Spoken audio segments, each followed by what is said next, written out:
নমস্কার বন্ধুরা, আমার সবুজ মাটির গল্পে তোমাদের অনেক অনেক ভালোবাসা। আজকের আরও একটি নতুন ব্লগ নিয়ে আমি চলে আসলাম তোমাদের কাছে। পুরো ঘাসে ভরে গিয়েছে, ঘাস তুলে দিতে হবে। এই শাকগুলো কি উপড়ে নেওয়া হচ্ছে? ঘাস তুলে দেবে পারে নাকি?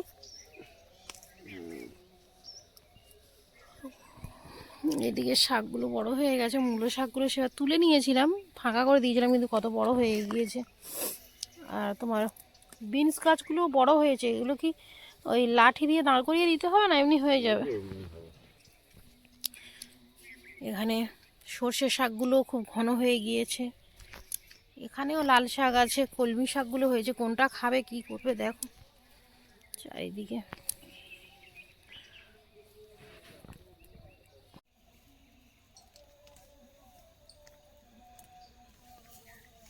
এত পরিমাণ ঘাস হয়েছে যে ঘাস তুলতে তুলতেই একটা দিন কাবার হয়ে যাবে চারিদিকেই। হ্যাঁ, পাশে আনতে যাচ্ছ?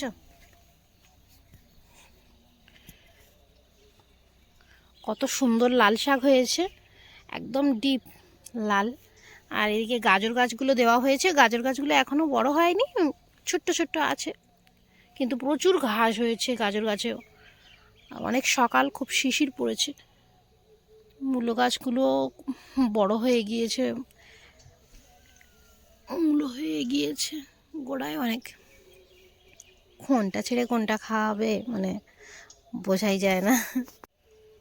আর এখানে বিনস গাছগুলো বড় হয়ে গিয়েছে।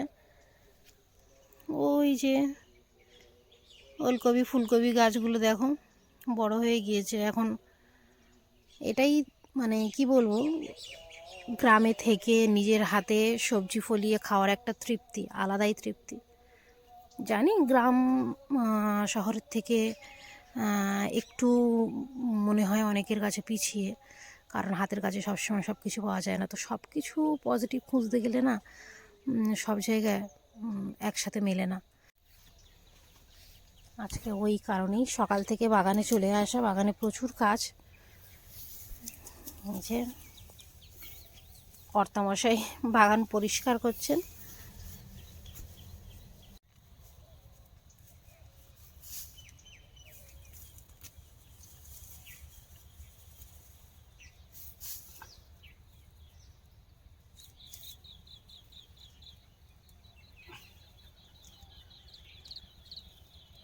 ঘাসগুলোর জন্যই লঙ্কা গাছের গোড়াটা বাঁধা যাচ্ছিল না।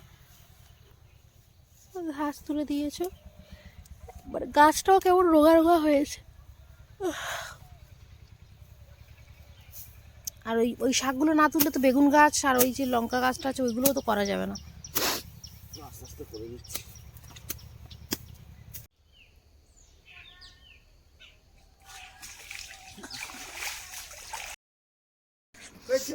আজকে সকাল থেকে এত ঠান্ডা লাগছে, তাই সবাই মিলে ছাদে চলে এসেছি খাওয়া দাওয়া করতে। দেখাই, দাঁড়াও তোমাদেরকে। এই যে একজন অফিসে যাবে, কিন্তু পান্তা ভাত খাওয়া হয়ে গিয়েছে। এখন সৃষ্টি সোনাকে নিয়ে মামা বাবাই খেলা করছি। আর আরেকজন মানে একদম হাঁড়ি ধরে বসে গিয়েছে মুড়ি তরকারি নিয়ে। এই যে এখনো রয়েছে মুড়ি, আর খাওয়ার শেষে মিষ্টি। আসলে মিষ্টিটা নিয়ে আসা কারণ আমি যখন প্রেগনেন্সির সময় আমার একদম মিষ্টি খাওয়া বারণ ছিল, আমার সৃষ্টি যখন পেটে ছিল। আর এতদিন পর্যন্ত সেই হিসেবে খাওয়া হয়নি, ওই জন্যই মিষ্টি নিয়ে আসা। আজকের একদম মন ভরে মিষ্টি খেয়ে নেওয়া হবে। মামা তুমি শুয়ে পড়েছো? শুয়ে পড়েছো রোদে? খুব কষ্ট মা ঠান্ডায়? ও বাবা ও বাবা, সোনা বাচ্চা খেলু খেলু করছে আমার সোনা বাচ্চা।